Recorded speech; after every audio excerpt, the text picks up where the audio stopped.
माँ कालरात्रि की कथा। नमस्कार दोस्तों, आज के हमारे इस वीडियो में हम आपके लिए माँ कालरात्रि की एक बहुत सुंदर कथा लेकर आए हैं। माँ कालरात्रि की कथा, जो नवरात्रि के 7वें दिन की जाती है, देवी दुर्गा के 7वें रूप की पूजा का महत्व बताती है। माँ कालरात्रि का ये स्वरूप अत्यंत शक्तिशाली और रौद्र रूप धारण करने वाला है। इन्हें काल को नष्ट करने वाली देवी के रूप में पूजा जाता है और इनकी उपासना करने से सभी प्रकार के भय और संकटों से मुक्ति मिलती है। कथा के अनुसार देवी दुर्गा ने एक बार असुरों और दैत्यों का अंत करने के लिए अपना रौद्र रूप धारण किया। राक्षस शुंभ और निशुंभ ने तीनों लोकों में आतंक मचा रखा था और देवताओं को स्वर्ग से निष्कासित कर दिया था। उनकी शक्ति इतनी बढ़ गई थी कि वे स्वयं को अमर मानने लगे थे। ऐसे में सभी देवता माँ दुर्गा की शरण में गए और उनसे मदद की प्रार्थना की। माँ दुर्गा ने कालरात्रि का रूप धारण कर युद्धभूमि में प्रवेश किया। उनका रूप अत्यंत विकराल था, उनका वर्ण काला था, बाल खुले हुए थे, आंखों से अग्नि की ज्वालाएं निकल रही थी और उनका स्वरूप भयावह था। देवी ने शत्रुओं का विनाश करने के लिए अपने इस स्वरूप को धारण किया था। इस रूप से काल भी भयभीत हो गया। उन्होंने राक्षसों को अपने त्रिशूल और तलवार से मारा और युद्ध में विजय प्राप्त की। माँ कालरात्रि का ये स्वरूप दर्शाता है कि कैसे एक नारी संकट के समय अपनी पूरी शक्ति का उपयोग करके सभी बाधाओं को पार कर सकती है। इस दिन की पूजा से साधक के जीवन से सभी प्रकार के भय, जादू टोना, नकारात्मक ऊर्जा और दुर्गुण समाप्त होते हैं। जो भक्त सच्चे मन से माँ कालरात्रि की पूजा करते हैं, वे न केवल संकटों से मुक्ति पाते हैं बल्कि उन्हें जीवन में साहस, दृढ़ता और बल भी प्राप्त होता है। माँ कालरात्रि की आराधना से भक्तों को जीवन में शांति और समृद्धि का वरदान मिलता है।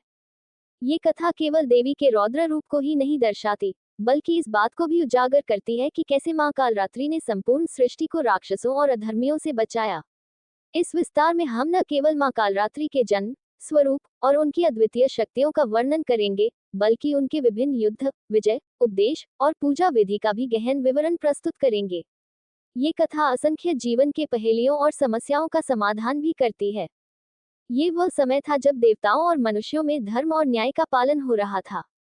देवता और ऋषि मुनि भगवान की तपस्या और आराधना में लगे रहते थे, जबकि मनुष्य भी अपने अपने कर्मों के अनुसार पुण्य अर्जित कर रहे थे। पृथ्वी, स्वर्ग और पाताल में शांति का माहौल था, लेकिन समय के साथ राक्षसों और असुरों ने अपनी शक्ति का दुरुपयोग करना शुरू कर दिया। अधर्म और अत्याचार बढ़ने लगा। देवताओं को पराजित करने के बाद दैत्यों ने स्वर्गलोक पर कब्जा कर लिया था। इंद्र, वरुण, अग्नि, यम और अन्य सभी देवता अपनी शक्तियों को खो चुके थे। वे असहाय हो गए थे और अपने अधिकारों से वंचित हो गए थे। तीनों लोकों में राक्षसों का आतंक फैल चुका था। देवताओं के नेता इंद्रदेव, जो पहले स्वर्ग के राजा थे, अब स्वर्ग छोड़कर पृथ्वी पर आए और अपनी सेना के साथ छिपने लगे। उनके साथ अन्य देवता भी राक्षसों के भय से भागकर शरण लेने लगे। पृथ्वी पर भी राक्षसों ने अपनी शक्ति का विस्तार किया और साधारण मनुष्यों पर अत्याचार करना शुरू कर दिया। ऋषि मुनि, जो तपस्या और साधना में लीन थे, वे भी इन राक्षसों के आक्रमण से नहीं बच सके। उनके आश्रमों को नष्ट किया जाने लगा और वे स्वयं भी असुरों के अत्याचार से त्रस्त हो गए।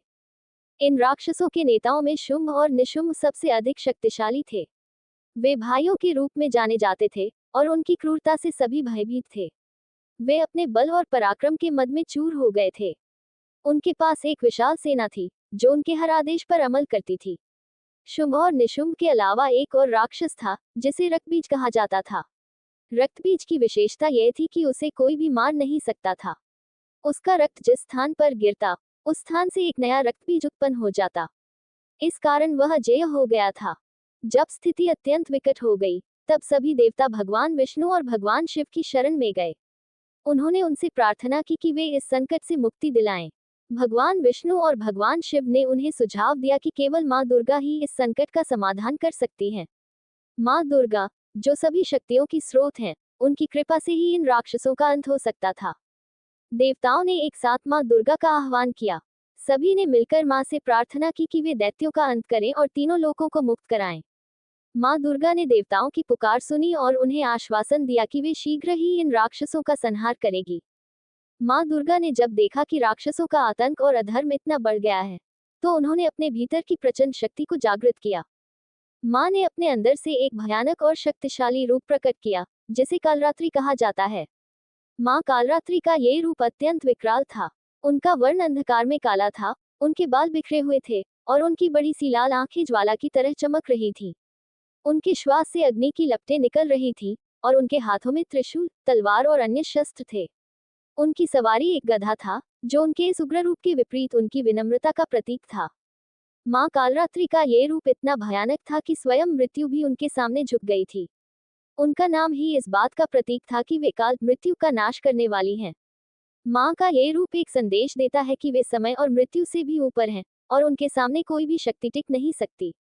मां कालरात्रि ने शुंभ, निशुंभ और रक्तबीज से युद्ध छेड़ दिया। ये युद्ध तीनों लोकों में फैला। मां ने अपनी तलवार और त्रिशूल से असंख्य राक्षसों का संहार किया, लेकिन रक्तबीज को हराना सबसे कठिन था। हर बार जब मां कालरात्रि उस पर वार करती, तो उसकी रक्त की बूंदों से नए रक्तबीज उत्पन्न हो जाते। रक्तबीज की यह शक्ति उसे अजेय बना रही थी, लेकिन मां कालरात्रि ने अपनी अद्वितीय युक्ति से उसे पराजित करने का उपाय निकाला। मां कालरात्रि ने अपनी जीभ को इतना विशाल बना लिया कि जैसे ही रक्तबीज के शरीर से खून की बूंदें गिरी, वे बूंदें मां की जीभ पर गिरकर समाप्त हो गईं। रक्तबीज को और नए रूप में उत्पन्न होने का अवसर ही नहीं मिला। इस प्रकार मां कालरात्रि ने रक्तबीज का संहार किया और उसकी शक्ति को समाप्त कर दिया। रक्तबीज के विनाश के बाद शुंभ और निशुंभ ने मां कालरात्रि पर आक्रमण किया। दोनों भाई अपनी शक्तियों और सेनाओं के साथ युद्ध भूमि में उतरे, लेकिन मां कालरात्रि का ये रूप इतना भयानक और शक्तिशाली था कि कोई भी उनके सामने टिक नहीं सका। मां ने एक एक करके शुंभ और निशुंभ का भी वध कर दिया। देवताओं की विजय हुई और तीनों लोगों को पुनः धर्म और न्याय का पालन करते हुए शांति प्राप्त हुई। मां कालरात्रि का ये रौद्र रूप हमें ये सिखाता है कि जीवन में कितनी भी बड़ी विपत्तियां क्यों न आए, हमें कभी हार नहीं माननी चाहिए। मां का ये रूप हमें साहस, दृढ़ता और निडरता का प्रतीक देता है। मां की आराधना करने से जीवन में आने वाले सभी संकट और बाधाएं समाप्त होती हैं। भक्तों के लिए मां कालरात्रि की उपासना विशेष रूप से उनके जीवन में भय को समाप्त करने का साधन है। ऐसा माना जाता है कि मां कालरात्रि की सच्चे मन से की गई आराधना से भक्त के जीवन से सभी नकारात्मक शक्तियां, भूत प्रेत और अन्य बुरी आत्माएं दूर हो जाती हैं। मां कालरात्रि की आराधना से साधक को मानसिक, शारीरिक और आध्यात्मिक शक्ति प्राप्त होती है। उनकी पूजा करने से जीवन में साहस, निडरता और शांति का वास होता है। मां कालरात्रि की पूजा एक विशेष अनुशासन और विधि के साथ की जाती है, जो साधक के जीवन में अद्भुत परिवर्तन ला सकती है।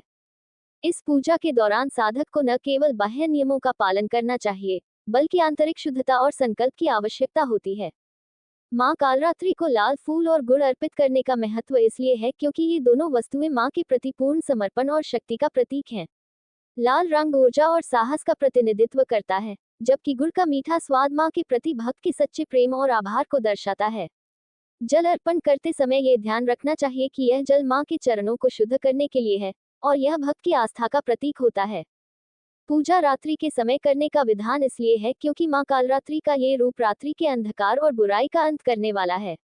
ये पूजा रात्रि में करते समय साधक को अपने मन को पूर्ण रूप से भय और चिंता से मुक्त कर लेना चाहिए, क्योंकि मां कालरात्रि ही उन सभी भय को दूर करती हैं जो हमारे जीवन में बाधाएं उत्पन्न करते हैं। पूजा का विधि विधान। मां कालरात्रि की पूजा करने से पहले पूजा स्थल को अच्छे से साफ और शुद्ध करना आवश्यक है। इस स्थान पर गंगाजल या शुद्ध जल का छिड़काव किया जाता है, ताकि स्थान पवित्र हो और नकारात्मक ऊर्जा दूर हो सके। पूजा स्थल पर स्वच्छ वस्त्र बिछाया जाता है, जिस पर मां कालरात्रि की मूर्ति या चित्र स्थापित किया जाता है। मां कालरात्रि की पूजा करते समय एक घी का दीपक जलाना अनिवार्य होता है। दीपक मां के प्रकाश और उनकी दिव्य ऊर्जा का प्रतीक होता है। इसके साथ ही धूप जलाना भी अनिवार्य होता है, क्योंकि धूप का धुआं वातावरण को शुद्ध करता है और सकारात्मक ऊर्जा का प्रवाह सुनिश्चित करता है। पूजा के दौरान साधक को एक साफ और पवित्र आसन पर बैठना चाहिए। यह आसन ऊन, कपास या कुशा का हो सकता है, जो साधक की ऊर्जा को स्थिर रखने में सहायक होता है। साधक को पूजा के दौरान ध्यान करना चाहिए कि वह शारीरिक और मानसिक रूप से पूरी तरह से स्थिर और शांत रहे। पूजा शुरू करने से पहले साधक को मां कालरात्रि का ध्यान करते हुए उनका आह्वान करना चाहिए। साधक को यह महसूस करना चाहिए कि मां कालरात्रि अपने उग्र और दयालु रूप में प्रकट हो रही हैं और उसे सभी प्रकार की बुराइयों और भय से मुक्त कर रही हैं। मां कालरात्रि की पूजा में मंत्रों का विशेष महत्व है। साधक को निम्नलिखित मंत्र का उच्चारण करना चाहिए। ओम ऐं क्लीं चामुंडाय विच्चे ओम कालरात्र्यै नमः।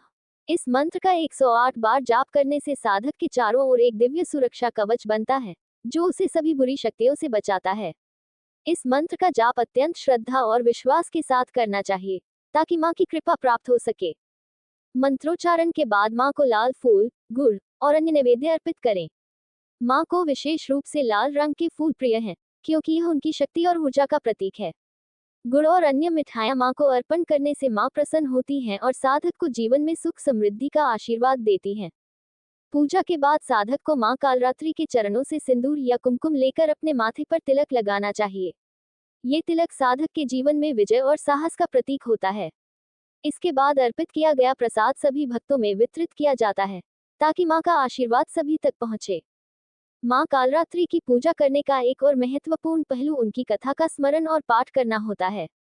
माँ कालरात्रि की कथा हमें ये सिखाती है कि जीवन में कितनी भी कठिनाई क्यों न हो, माँ की शक्ति के आगे सब कुछ तुच्छ है। माँ कालरात्रि के जीवन से जुड़े अनेक पौराणिक प्रसंग हमें ये सिखाते हैं कि साहस, आत्मविश्वास और धर्म का पालन करते हुए जीवन की चुनौतियों का सामना करना चाहिए।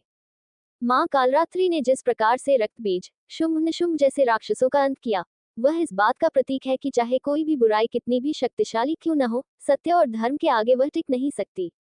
माँ कालरात्रि अपने भक्तों की रक्षा के लिए सदैव तैयार रहती हैं और उनकी आराधना से जीवन में आने वाले सभी कष्टों का अंत होता है। माँ कालरात्रि की पूजा से साधक को अनेक दिव्य फलों की प्राप्ति होती है। इस पूजा से साधक के जीवन में शत्रुओं से मुक्ति, भय से निवारण और आत्मबल की वृद्धि होती है। माँ कालरात्रि की कृपा से साधक के जीवन में सभी प्रकार की नकारात्मक ऊर्जाओं का नाश होता है और वह अपने जीवन में आने वाली सभी चुनौतियों का निडर होकर सामना कर सकता है। माँ कालरात्रि की पूजा विशेष रूप से उन लोगों के लिए अत्यंत फलदायी मानी जाती है जो जीवन में भय, चिंता या मानसिक अस्थिरता का सामना कर रहे हों। माँ की आराधना से उन्हें मानसिक शांति प्राप्त होती है और उनके जीवन में आत्मविश्वास का संचार होता है। इस प्रकार माँ कालरात्रि की पूजा और उनकी कथा का श्रवण साधक के जीवन में न केवल आध्यात्मिक उन्नति लाता है, बल्कि उसे जीवन की हर परिस्थिति में अजेय और निर्भीक बनाता है। माँ कालरात्रि की महिमा असीमित है और उनकी आराधना से साधक को जीवन में सच्चे सुख और शांति का अनुभव होता है। वीडियो अच्छी लगी हो तो लाइक, शेयर और ऐसे ही वीडियो को देखने के लिए हमारे चैनल को सब्सक्राइब जरूर करें। धन्यवाद।